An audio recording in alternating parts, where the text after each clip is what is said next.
ರಾಜ್ಯ ಕಂಡಂಥ ಹಿರಿಯ ಪೊಲೀಸ್ ಅಧಿಕಾರಿ ಓಂ ಪ್ರಕಾಶ್ ಅವರು ಅಕಾಲಿಕವಾಗಿ ಮರಣ ಹೊಂದಿರುವಂಥದ್ದು. ಈಗಾಗಲೇ ಅವರ ಕೌಟುಂಬಿಕ ಸಮಸ್ಯೆಯಿಂದ ಈಗಾಗಲೇ ಅವರು ಸಾವನ್ನಪ್ಪಿದ್ದಾರೆ. ಈ ಹಿಂದೆ ಕೂಡ ಉತ್ತರ ಕನ್ನಡ ಜಿಲ್ಲೆಯಲ್ಲೂ ಕೂಡ ಹಲವು ವರ್ಷಗಳ ಕಾಲ ಸೇವೆ ಸಲ್ಲಿಸಿದರು. ಅವರ ಜೊತೆಗೆ ಇರುವಂತಹ ಹಿರಿಯ ಅಧಿಕಾರಿಗಳು ಕೂಡ ಅವರ ಬಗ್ಗೆ, ಅವರ ಸಾವಿನ ಬಗ್ಗೆ ಮತ್ತು ಅವರು ಇಲ್ಲಿ ಏನೆಲ್ಲ ಸೇವೆಗಳನ್ನು ಸಲ್ಲಿಸುವಾಗ ಆ ಸಂದರ್ಭದಲ್ಲಿ ಅನುಭವಗಳನ್ನು ಹಂಚಿಕೊಳ್ತಾ ಇದ್ರು ಅನ್ನೋರ ಬಗ್ಗೆ ಹಿರಿಯ ಅಧಿಕಾರಿಗಳು ಆಗಿರುವಂಥ NT ಪ್ರಮೋದ್ರವರು ನಮ್ಮ ಜೊತೆಗಿದ್ದಾರೆ. ಸರ್, ಈಗ ನಮಸ್ಕಾರ. ಅದೇ ಓಂ ಪ್ರಕಾಶ್ ಅವರ ಸಾವು ಕೂಡ ಆಗಿರುವಂಥ ಸರ್ ಮೊದಲಿಂದಾಗಿ ಏನು ಹೇಳ್ತೀರಿ ಸರ್? ಅದು ಸಾವು ಅತ್ಯಂತ ದುರದೃಷ್ಟಕರ ಮತ್ತು ದುಃಖಕರವಾದಂಥ ಒಂದು ಸನ್ನಿವೇಶ. ನಾವು ಪೊಲೀಸ್ ಇಲಾಖೆಯಲ್ಲಿ ಎಲ್ಲರಿಗೂ ರಕ್ಷಣೆ ನೀಡಬೇಕಾದವರ ಮನೆಯಲ್ಲಿ ಈ ರೀತಿಯಾಗಿ ಆಗಿದೆ ಅಂದರೆ ಅದು ನಮಗೆ ಹೇಳಲಿಕ್ಕೆ ತುಂಬ ದುಃಖ ಅನ್ನಿಸ್ತಾ ಇದೆ. ಆದರೂ ಕೂಡ ಅವರ ಸೇವೆ ಈ ಜಿಲ್ಲೆಗೆ ಯಾವಾಗಲೂ ನಾವು ಮರೆಯುವಂಥದ್ದಲ್ಲ. ಅತ್ಯಂತ ಸ್ಥಿತಪ್ರಜ್ಞರು, ಸಾಮಾಜಿಕ ಕಳಕಳಿ ಉಳ್ಳವರು ಮತ್ತು ಶಾಂತವಾಗಿ ಇರಬೇಕು ಜಿಲ್ಲೆ. ನಿಮ್ಮ ಜಿಲ್ಲೆ ತುಂಬ ಚೆನ್ನಾಗಿದೆ, ಶಾಂತವಾಗಿದೆ, ಪ್ರಕೃತಿ ಸೌಂದರ್ಯಗಳಿಂದ ಕೂಡಿದೆ, ಹಾಗಾಗಿ ಇಲ್ಲಿ ಯಾವುದಕ್ಕೂ ಅವಕಾಶ ಕೊಡಬೇಡಿ ಅಂತ ನಮಗೆ ಆವಾಗ ಹೇಳ್ತಾಯಿದ್ರು. ಮತ್ತು ಯಾವುದೇ ರೀತಿಯ ಘಟನೆಗಳು ನಡೆದಾಗ ಅದನ್ನು ಶಾಂತ ಚಿತ್ತದಿಂದ ಆಲಿಸ್ತಾಯಿದ್ರು. ಒಂದೇ ಸಲ ಯಾಕಾಯಿತು, ಏನಾಯಿತು, ನೀನೇನು ಮಾಡ್ತಾಯಿದ್ದೆ, ಈ ರೀತಿ ಇಲ್ಲ, ಆಲಿಸಿ ನಮಗೆ ನಿರ್ದೇಶನ ಕೊಡ್ತಾಯಿದ್ರು. ನೀವು ಅಲ್ಲೇ ಇರುವ ಸ್ಥಳದಲ್ಲಿ ನೀವು ಅದನ್ನು ಚೆನ್ನಾಗಿ ಅನಲೈಸ್ ಮಾಡಿ ಕಾರ್ಯಗತ ಮಾಡಬೇಕು ಮತ್ತು ಯಾರಿಗೆ ಅಬಲರಿಗೆ ಅಥವಾ ಇವರಿಗೆ ತೊಂದರೆ ಆಗಬಾರ್ದು ಅನ್ನೋದನ್ನು ಹೇಳ್ತಾಯಿದ್ರು. ಅಲ್ಲದೆ ಭಟ್ಕಳದಲ್ಲಿ ಗಲಾಟೆ ಆದಾಗ ಅವರು ಭಾಳ ಚೆನ್ನಾಗಿ ನಿಭಾಯಿಸಿದ್ದಾರೆ. ನಮಗೂ ಕೂಡ ಕಾಲಕ್ಕೆ ಸಲಹೆ ಸೂಚನೆಗಳನ್ನು ನೀಡಿದ್ದಾರೆ. ಮತ್ತು ಅವರು ಆ ಸಂದರ್ಭದಲ್ಲಿ ಅವರಿಗೆ ಈ ಭಟ್ಕಳ ಗಲಾಟೆಯ ಸಂದರ್ಭದಲ್ಲಿ ಅವರಿಗೆ ವಿಶೇಷವಾಗಿ ಅವ್ರನ್ನ ಇಲ್ಲಿಗೆ ನಿಯುಕ್ತಿಗೊಳಿಸಿದರು. ನನಗೆ ತಿಳಿದ ಮಟ್ಟಿಗೆ ಬಂದ ನಂತರ ಒಂದು ವಾರದಲ್ಲಿ ಅದನ್ನು ಪರಿಸ್ಥಿತಿಯನ್ನು ಒಂದು ಹಂತಕ್ಕೆ ತೆಗೆದುಕೊಂಡು ಹೋಗಿ ತಲುಪಿಸಿದ್ದಾರೆ. ಮತ್ತು ಆ ದೃಷ್ಟಿಯಿಂದ ಜಿಲ್ಲೆಯಲ್ಲಿ ಆವಾಗ ಕಾರವಾರ ಚಲೋ, ಇದು ಭಟ್ಕಳ ಚಲೋ ಇಂಥ ಇವೆಲ್ಲ ನಡೀತಾ ಇತ್ತು. ನಾವು ಕೂಡ ಸ್ವಲ್ಪ ನಮ್ಮ ಕೆಲಸದಲ್ಲಿ ಸ್ವಲ್ಪ ಇನ್ನೂ ಹೆಚ್ಚೇ ಆದಾಗ ಅವರು ಮತ್ತು ಜೊತೆಗೆ ಅವಾಗ ಶ್ರೀವಾತ್ಸವ ಅಂತ DC ಇದ್ದನ್ನು ಕಾಣ್ತದೆ, ಅವರು ಎಲ್ಲರೂ ಬಂದು ನಮಗೆ ಸಮಾಧಾನ ಮಾಡಿದರು. ಭಟ್ಕಳದಲ್ಲಿ ಇಲ್ಲೆಲ್ಲ ಫೈರಿಂಗ್ ಎಲ್ಲ ಆದಾಗ ಭಾಳ ಚೆನ್ನಾಗಿ ನಿಭಾಯಿಸಿದರು. ಕಿರಿಯ ಅಧಿಕಾರಿಗಳು ಮಾರ್ಗದರ್ಶನ ನೀಡ್ತಿದ್ದರು.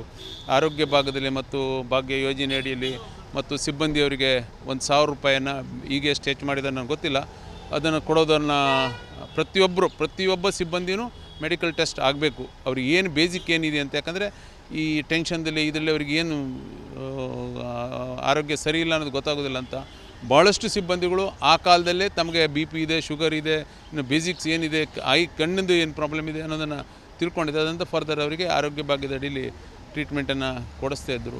ಸರ್, ಭೌಗೋಳಿಕವಾಗಿ ವಿಶೇಷವಾಗಿರುವಂಥ ನಮ್ಮ ಜಿಲ್ಲೆಯನ್ನು ತುಂಬ ಪ್ರೀತಿಸ್ತಾ ಇದ್ದರು. ಜೋಯಿಡಾ ಮತ್ತು ದಾಂಡೇಲಿ ನೇಚರ್ಗಳನ್ನು ಆ ಕಾರಣಕ್ಕಾಗಿ ಅವರು ಅಲ್ಲಿ ಒಂದು ಜಮೀನನ್ನು ಖರೀದಿಸಿ ಸ್ವಲ್ಪ ವಿಶ್ರಾಂತಿ ಅಂದರೆ ತಮ್ಮ ರಿಟೈರ್ಡ್ ಟೈಮ್ಲೆಲ್ಲರೂ ಕಾಲ ಕಳಬೇಕಂತ ಅಂದ್ಕೊಂಡಿದ್ರು. ಸರ್, ಯಾವ ರೀತಿಯಾಗಿತ್ತು ಸರ್ ಅವರು ಪ್ರಕೃತಿಯನ್ನು ಪ್ರೀತಿಸೋದ್ರಲ್ಲಿ ಎರಡು ಮಾತಿಲ್ಲ. ಅವರು ಪ್ರಕೃತಿಯನ್ನು ಚೆನ್ನಾಗಿ ಪ್ರೀತಿಸ್ತಾಯಿದ್ರು. ಜೊತೆಗೆ ಹಾಗಾಗಿ ಅವರು ಅಲ್ಲಿ ಜೋಯಿಡಾದಲ್ಲಿ ಅವರು ಒಂದು ಜಮೀನನ್ನು ಖರೀದಿ ಮಾಡಿರಬೇಕು. ಅದನ್ನು ಅವರು ಚೆನ್ನಾಗಿ ಅಲ್ಲಿ ತೋಟಗಳಲ್ಲಿ ವಿವಿಧ ರೀತಿಯ ಗಿಡಗಳನ್ನೆಲ್ಲ ನೆಟ್ಟು ಚೆನ್ನಾಗಿ ಪೋಷಣೆ ಮಾಡಿಕೊಂಡು ಬರ್ತಾಯಿದ್ರು. ಮತ್ತು ಎಲ್ಲಾದರೂ ವಿಶೇಷ ಗಿಡ ಕಂಡ್ರೆ ಅಲ್ಲಿ ಹಾಕೋದು, ಅದರ ಮೇಲೆ ಭಾಳ ಪ್ರೀತಿಯನ್ನು ಅವರು ಹೊಂದಿದ್ದರು. ಸರ್, ಅವರು ಕೂಡ ರಿಟೈರ್ಡ್ ಆಗಿದ್ದಾರೆ, ತಾವು ಕೂಡ ರಿಟೈರ್ಮೆಂಟ್ ಆಗಿದ್ದಾರೆ. ಕಾಂಟ್ಯಾಕ್ಟ್ ಆಗಿತ್ತು, ಸಂಬಂಧಗಳು ಹೀಗೆ ಅದೇ ರೀತಿ ಇತ್ತ ಹಿಂದಿನ ಹಾಗೆ ಅಥವಾ ಇಲ್ಲ, ಆವಾಗಲೂ ಮೊದಲಷ್ಟು ಫ್ರೀಕ್ವೆಂಟ್ ಆಗಿರೋದಿಲ್ಲ. ಹಬ್ಬ ಹರಿದಿನಗಳಲ್ಲಿ ಯಾವಾಗಲೂ ವಿಶ್ ಮಾಡ್ತಿದ್ರು. ಏನಾದರೂ ಅತ್ಯಂತ ವಿಶೇಷ ಇದ್ದಾಗ ಯಾವಾಗಾದರೂ ಫೋನ್ ಮಾಡ್ತಾಯಿದ್ರು. ನಾವು ಕೂಡ ಒಳ್ಳೆಯ ಏನೋ ಸಂದರ್ಭ ಇದ್ದಾಗ ಮಾತಾಡ್ತಿದ್ವಿ. ಆದರೆ ಮೊದಲ ರೆಗ್ಯುಲರ್ ಇದ್ದಾಗಂತರ ಇದು ಇರ್ತಿರಲಿಲ್ಲ. ಸರ್, ಈಗ ಅದೇ ಆಸ್ತಿ ವಿಚಾರಕ್ಕಾಗಿ ಅವರ ಇದಾಗಿದೆ, ಸಾವಾಗಿದೆ ಅಂತೇಳಿ ಅದು ನನ್ನ ಗಮನದಲ್ಲಿ ಇಲ್ಲ. ಅದು ಏನಾಗಿದೆ ಅಂತ ತನಿಖಾಧಿಕಾರಿಗಳು ಹೇಳಬೇಕು. ಅದು ನನ್ನ ಗಮನದಲ್ಲಿ ಏನಿಲ್ಲ. ದುರದೃಷ್ಟಕರ ಘಟನೆ ಮಾತ್ರ ದುರದೃಷ್ಟಕರ. ಯಾವುದೇ ಒಂದು ವ್ಯಕ್ತಿ ನಮ್ಮಿಂದ ದೂರ ಆದಾಗ ನಿಜವಾಗ್ಲೂ ದುರದೃಷ್ಟಕರನೇ. ಅದರಲ್ಲೂ ನಮಗೆ ಪ್ರೀತಿ ಪಾತ್ರರಾದವರು ಅಥವಾ ಉತ್ತಮ ಅಧಿಕಾರಿಗಳು ಇದಾದಾಗ ನಿಜವಾಗ್ಲೂ ಬೇಸರ ಆಗ್ತಾ ಇದೆ. Thank you. ಇವಿಷ್ಟು ಹಿರಿಯ ಅಧಿಕಾರಿಯಾಗಿರುವಂಥ NT ಪ್ರಮೋದ್ರವರು ಅಂತ ಹೇಳುವಂಥ ಮಾತು. ಕ್ಯಾಮ್ರಾ ಪರ್ಸನ್ ಕಿಶನ್ ಗುರು ಜೊತೆ ನಾನು ಶೇಷಗಿರಿ ಮುಂಡಳ್ಳಿ, ರಿಪಬ್ಲಿಕ್ ಕನ್ನಡ, ಕಾರವಾರ. ರಾಜ್ಯ ಕಂಡಂಥ ಹಿರಿಯ ಪೊಲೀಸ್ ಅಧಿಕಾರಿ ಓಂ ಪ್ರಕಾಶ್ ಅವರು ಅಕಾಲಿಕವಾಗಿ ಮರಣ ಹೊಂದಿರುವಂಥದ್ದು. ಈಗಾಗಲೇ ಅವರ ಕೌಟುಂಬಿಕ ಸಮಸ್ಯೆಯಿಂದ ಈಗಾಗಲೇ ಅವರು ಸಾವನ್ನಪ್ಪಿದ್ದಾರೆ. ಈ ಹಿಂದೆ ಕೂಡ ಉತ್ತರ ಕನ್ನಡ ಜಿಲ್ಲೆಯಲ್ಲೂ ಕೂಡ ಹಲವು ವರ್ಷಗಳ ಕಾಲ ಸೇವೆ ಸಲ್ಲಿಸಿದರು. ಅವರ ಜೊತೆಗೆ ಇರುವಂತಹ ಹಿರಿಯ ಅಧಿಕಾರಿಗಳು ಕೂಡ ಅವರ ಬಗ್ಗೆ, ಅವರ ಸಾವಿನ ಬಗ್ಗೆ ಮತ್ತು ಅವರು ಇಲ್ಲಿ ಏನೆಲ್ಲ ಸೇವೆಗಳನ್ನು ಸಲ್ಲಿಸುವಾಗ ಆ ಸಂದರ್ಭದಲ್ಲಿ ಅನುಭವಗಳನ್ನು ಹಂಚಿಕೊಳ್ತಾ ಇದ್ರು ಅನ್ನೋರ ಬಗ್ಗೆ ಹಿರಿಯ ಅಧಿಕಾರಿಗಳು ಆಗಿರುವಂಥ NT ಪ್ರಮೋದ್ರವರು ನಮ್ಮ ಜೊತೆಗಿದ್ದಾರೆ. ಸರ್, ಈಗ ನಮಸ್ಕಾರ. ಅದೇ ಓಂ ಪ್ರಕಾಶ್ ಅವರ ಸಾವು ಕೂಡ ಆಗಿರುವಂಥ ಸರ್ ಮೊದಲಿಂದಾಗಿ ಏನು ಹೇಳ್ತೀರಿ ಸರ್? ಅದು ಸಾವು ಅತ್ಯಂತ ದುರದೃಷ್ಟಕರ ಮತ್ತು ದುಃಖಕರವಾದಂಥ ಒಂದು ಸನ್ನಿವೇಶ. ನಾವು ಪೊಲೀಸ್ ಇಲಾಖೆಯಲ್ಲಿ ಎಲ್ಲರಿಗೂ ರಕ್ಷಣೆ ನೀಡಬೇಕಾದವರ ಮನೆಯಲ್ಲಿ ಈ ರೀತಿ ಆಗಿದೆ ಅಂದರೆ ಅದು ನಮಗೆ ಹೇಳಲಿಕ್ಕೆ ತುಂಬ ದುಃಖ ಅನ್ನಿಸ್ತಾ ಇದೆ. ಆದರೂ ಕೂಡ ಅವರ ಸೇವೆ ಈ ಜಿಲ್ಲೆಗೆ ಯಾವಾಗಲೂ ನಾವು ಮರೆಯುವಂಥದ್ದಲ್ಲ. ಅತ್ಯಂತ ಸ್ಥಿತಪ್ರಜ್ಞರು, ಸಾಮಾಜಿಕ ಕಳಕಳಿ ಉಳ್ಳವರು ಮತ್ತು ಶಾಂತವಾಗಿ ಇರಬೇಕು ಜಿಲ್ಲೆ. ನಿಮ್ಮ ಜಿಲ್ಲೆ ತುಂಬ ಚೆನ್ನಾಗಿದೆ, ಶಾಂತವಾಗಿದೆ, ಪ್ರಕೃತಿ ಸೌಂದರ್ಯಗಳಿಂದ ಕೂಡಿದೆ, ಹಾಗಾಗಿ ಇಲ್ಲಿ ಯಾವುದಕ್ಕೂ ಅವಕಾಶ ಕೊಡಬೇಡಿ ಅಂತ ನಮಗೆ ಆವಾಗ ಹೇಳ್ತಾಯಿದ್ರು.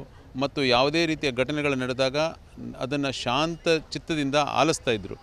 ಒಂದೇ ಸಲ ಯಾಕಾಯಿತು, ಏನಾಯಿತು, ನೀನೇನು ಮಾಡ್ತಾಯಿದ್ದೆ, ಈ ರೀತಿ ಇಲ್ಲ, ಆಲಿಸಿ ನಮಗೆ ನಿರ್ದೇಶನ ಕೊಡ್ತಾಯಿದ್ರು. ನೀವು ಅಲ್ಲೇ ಇರುವ ಸ್ಥಳದಲ್ಲಿ ನೀವು ಅದನ್ನು ಚೆನ್ನಾಗಿ ಅನಲೈಸ್ ಮಾಡಿ ಕಾರ್ಯಗತ ಮಾಡಬೇಕು.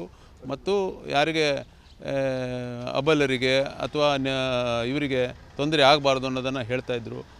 ಅಲ್ಲದೆ ಭಟ್ಕಳದಲ್ಲಿ ಗಲಾಟೆ ಆದಾಗ ಅವರು ಭಾಳ ಚೆನ್ನಾಗಿ ನಿಭಾಯಿಸಿದ್ದಾರೆ. ನಮಗೂ ಕೂಡ ಕಾಲಕ್ಕೆ ಸಲಹೆ ಸೂಚನೆಗಳನ್ನು ನೀಡಿದ್ದಾರೆ. ಮತ್ತು ಅವರು ಆ ಸಂದರ್ಭದಲ್ಲಿ ಅವರಿಗೆ ಈ ಭಟ್ಕಳ ಗಲಾಟೆಯ ಸಂದರ್ಭದಲ್ಲಿ ಅವರಿಗೆ ವಿಶೇಷವಾಗಿ ಅವ್ರನ್ನ ಇಲ್ಲಿಗೆ ನಿಯುಕ್ತಿಗೊಳಿಸಿದರು. ನನಗೆ ತಿಳಿದ ಮಟ್ಟಿಗೆ ಬಂದ ನಂತರ ಒಂದು ವಾರದಲ್ಲಿ ಅದನ್ನು ಪರಿಸ್ಥಿತಿಯನ್ನು ಒಂದು ಹಂತಕ್ಕೆ ತೆಗೆದುಕೊಂಡು ಹೋಗಿ ತಲುಪಿಸಿದ್ದಾರೆ. ಮತ್ತು ಆ ದೃಷ್ಟಿಯಿಂದ ಜಿಲ್ಲೆಯಲ್ಲಿ ಆವಾಗ ಕಾರವಾರ ಚಲೋ, ಇದು ಭಟ್ಕಳ ಚಲೋ ಇಂಥ ಇವೆಲ್ಲ ನಡೀತಾ ಇತ್ತು. ನಾವು ಕೂಡ ಸ್ವಲ್ಪ ನಮ್ಮ ಕೆಲಸದಲ್ಲಿ ಸ್ವಲ್ಪ ಇನ್ನೂ ಹೆಚ್ಚೇ ಆದಾಗ ಅವರು ಮತ್ತು ಜೊತೆಗೆ ಅವಾಗ ಶ್ರೀವಾತ್ಸವ ಅಂತ DC ಇದ್ದನ್ನು ಕಾಣ್ತದೆ, ಅವರು ಎಲ್ಲರೂ ಬಂದು ನಮಗೆ ಸಮಾಧಾನ ಮಾಡಿದರು. ಭಟ್ಕಳದಲ್ಲಿ ಇಲ್ಲೆಲ್ಲ ಫೈರಿಂಗ್ ಎಲ್ಲ ಆದಾಗ ಭಾಳ ಚೆನ್ನಾಗಿ ನಿಭಾಯಿಸಿದರು. ಕಿರಿಯ ಅಧಿಕಾರಿಗಳು ಮಾರ್ಗದರ್ಶನ ನೀಡ್ತಿದ್ದರು.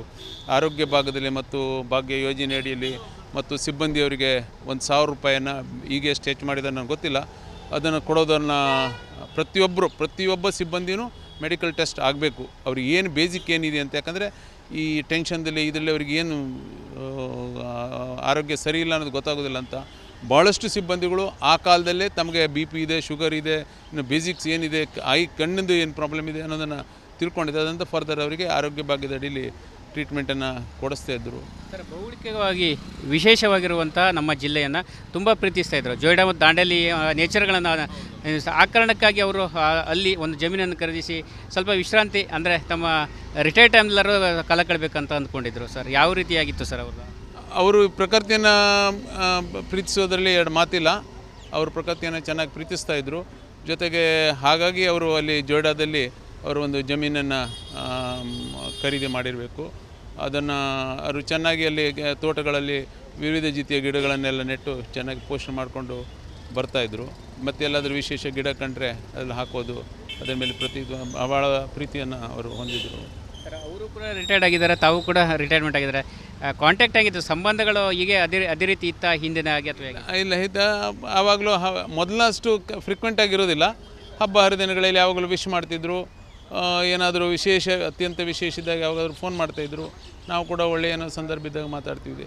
ಆದರೆ ಮೊದಲ ರೆಗ್ಯುಲರ್ ಇದ್ದಾಗಂತರ ಇದು ಇರ್ತಿರಲಿಲ್ಲ. ಸರ್, ಈಗ ಅದೇ ಆಸ್ತಿ ವಿಚಾರಕ್ಕಾಗಿ ಅವರ ಇದಾಗಿದೆ, ಸಾವಾಗಿದೆ ಅಂತೇಳಿ ಅದು ನನ್ನ ಗಮನದಲ್ಲಿ ಇಲ್ಲ. ಅದು ಏನಾಗಿದೆ ಅಂತ ತನಿಖಾಧಿಕಾರಿಗಳು ಹೇಳಬೇಕು. ಅದು ನನ್ನ ಗಮನದಲ್ಲಿ ಏನಿಲ್ಲ. ದುರದೃಷ್ಟಕರ ಘಟನೆ ಮಾತ್ರ ದುರದೃಷ್ಟಕರ. ಯಾವುದೇ ಒಂದು ವ್ಯಕ್ತಿ ನಮ್ಮಿಂದ ದೂರ ಆದಾಗ ನಿಜವಾಗ್ಲೂ ದುರದೃಷ್ಟಕರನೇ. ಅದರಲ್ಲೂ ನಮಗೆ ಪ್ರೀತಿ ಪಾತ್ರರಾದವರು ಅಥವಾ ಉತ್ತಮ ಅಧಿಕಾರಿಗಳು ಇದಾದಾಗ ನಿಜವಾಗ್ಲೂ ಬೇಸರ ಆಗ್ತಾ ಇದೆ. Thank you. ಇವಿಷ್ಟು ಹಿರಿಯ ಅಧಿಕಾರಿಯಾಗಿರುವಂಥ NT ಪ್ರಮೋದ್ ರವರು ಅಂತ ಹೇಳುವಂಥ ಮಾತು. ಕ್ಯಾಮ್ರಾ ಪರ್ಸನ್ ಕಿಶನ್ ಗುರು ಜೊತೆ ನಾವು ಶೇಷಗಿರಿ ಮುಂಡಳ್ಳಿ, ರಿಪಬ್ಲಿಕ್ ಕನ್ನಡ, ಕಾರವಾರ.